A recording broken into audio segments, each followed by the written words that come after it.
ചേട്ടാ, ഒരു കേക്കും ഒരു പാക്കറ്റ് പാൽപ്പൊടിയും. ഒരു കേക്കും ഒരു പാൽപ്പൊടിയും.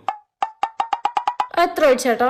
അപ്പൊ കേക്കിന് 450, പാൽപ്പൊടിക്ക് 450, മൊത്തം 900. 450 എങ്ങനെ 900 ആവാ? എന്നെ മണ്ടിയാക്കാന്നൊന്നും വിചാരിക്കണ്ട, ഞാനും പഠിപ്പൊക്കെ കഴിഞ്ഞു വന്നതാ. ഞാനേ ബികോം കഴിഞ്ഞതാ, അതും അങ്ങ് ദുബായിന്ന്.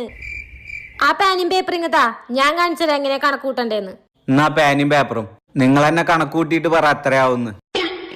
450 + 450 0 0 0 5 5 10 4 4 8. ദാ നിങ്ങളുടെ കണക്ക്. അപ്പൊ ഞാൻ തരേണ്ടത് 8100. ഇങ്ങനെ വേണം കണക്കൂട്ടാൻ. ഞാൻ പഠിച്ചതേ ബികോം, അതും അങ്ങ് ദുബായിന്ന്. അയ്യോ തെറ്റുപറ്റി മാഡം, ആ 8100 തന്നോ. ഇതൊക്കെ ശ്രദ്ധിക്കണം. ഓ, 500 കൂടുതലുണ്ട്. ദാ മാഡം ഡെയിലി കടക്കി വന്നോളോ, എന്നിട്ട് മാഡം തന്നെ കണക്ക് കൂട്ടിക്കോ, എനിക്ക് കണക്ക് കൂട്ടാൻ അറിയില്ലോ.